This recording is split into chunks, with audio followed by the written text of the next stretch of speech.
এই যে সেই ভাইরাল মিজানের হোটেল, ভাতের হোটেল, এবং এখানে দেশের দূর দূরান্ত থেকে কিন্তু মানুষ খেতে আসতেছে। তো এখানের খাবারের মান যাদের কাছে শুনতেছি সবাই বলতেছে লাকড়ির রান্না, এই জন্য খাবারের মানও ভালো। এবং যে পরিমাণ লোক দেখতেছে সবাই কিন্তু এখানে খেতে আসছে, এবং কেউ ফেসবুকে খাবার ছবি দেখে আসতেছে, কেউ বা আশেপাশে থেকে আসতেছে। তো দেখতে পাচ্ছেন যে খাবার খাওয়ার জন্য একদম সিরিয়াল লেগে গেছে, মনে হচ্ছে যে এখানে কোনো মেজবান আছে।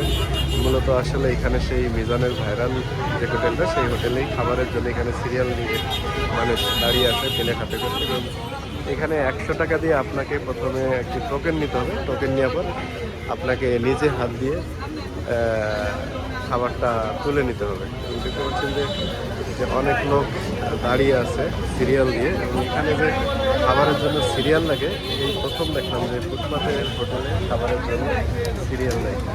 তো দেখতে পাচ্ছেন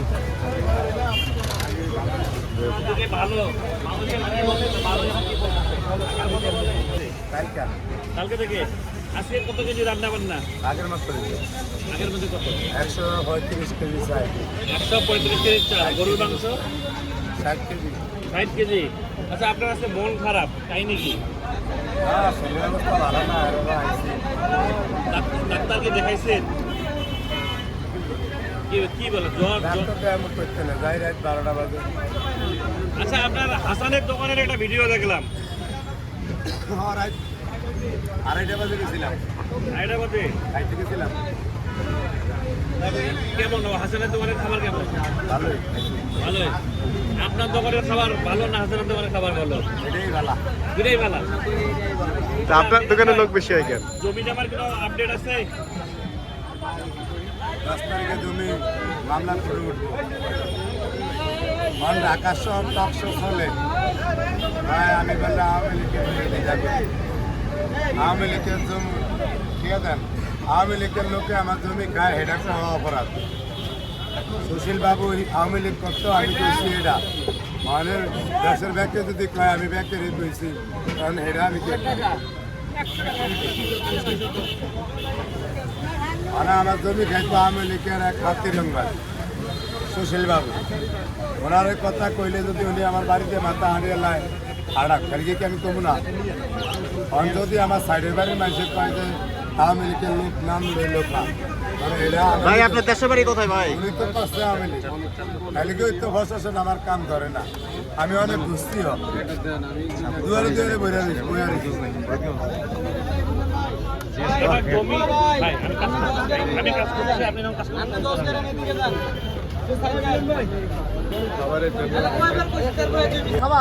আপনার খাবারের কথা শুনছি, শুনে ভালো লাগছে, এই জন্য আসছি, খাইছি এবং খুব সুস্বাদু হয়েছে, খুব ভালো লাগছে আমার কাছে। ভালো লাগছে? খুব ভালো লাগছে, আমি খুব আরাম তৃপ্তি পাইছি। তাই কয় পিস মাংস নিয়েছেন? কয় পিস?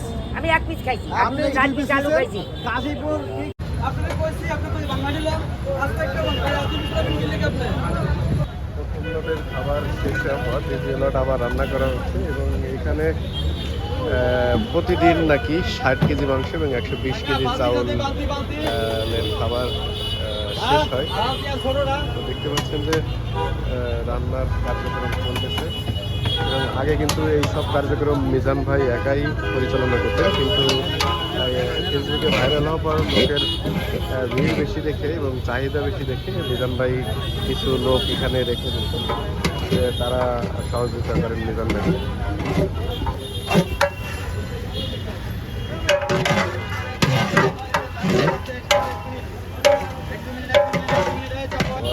শেষের পথে এবং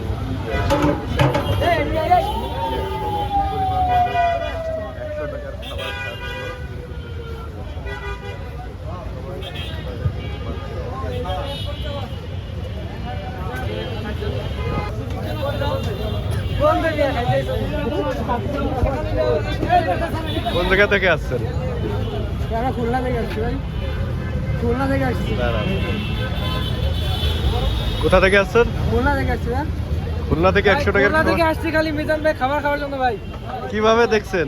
ভাই টিকটকে দেখছি ভাই, টিকটকে দেখে খুলনা থেকে চলে আসছেন? হ্যাঁ, আপনাদের বাসা কি খুলনাতে? হ্যাঁ খুলনাতেই। আচ্ছা, কেমন দেখতেছেন এখানের পরিবেশ? হ্যাঁ পরিবেশ কেমন দেখতেছেন? মোটামুটি খুব ভাই, মোটামুটি ভালোই। আপনারা কি মানে খাবারটা কিভাবে নিছেন? হ্যাঁ হ্যাঁ কিভাবে নিছেন? ভাই এই যে টোকেন দিয়ে ভাই Token খুব দিছেন? এক্সাইটেড ভাই, এক্সাইটেডের জন্য ঘামাই গেছি ভাই পুরো। আচ্ছা, এরপরে টোকেন নিছেন 100 টাকা দিয়ে। হ্যাঁ হ্যাঁ খাবার খেয়ে কি আবার খুলনা চলে যাবেন? হ্যাঁ খুলনায় চলে যাবো আবার। খাবার খেয়ে শুধু এই খাওয়ার জন্য ঢাকাতে আসছেন? শুধু খাওয়ার জন্য ভাই 1000 টাকা ভাড়া দিয়ে আসছি ভাই। আচ্ছা, তো এরকম খাবার তো খুলনাতে অনেক আছে, বিখ্যাত বিখ্যাত খাবার। ভাই খুলনায় পাওয়া গেলে হবে কি ভাই, মিজান বাইরে তো আর পাওয়া যায় না ভাই।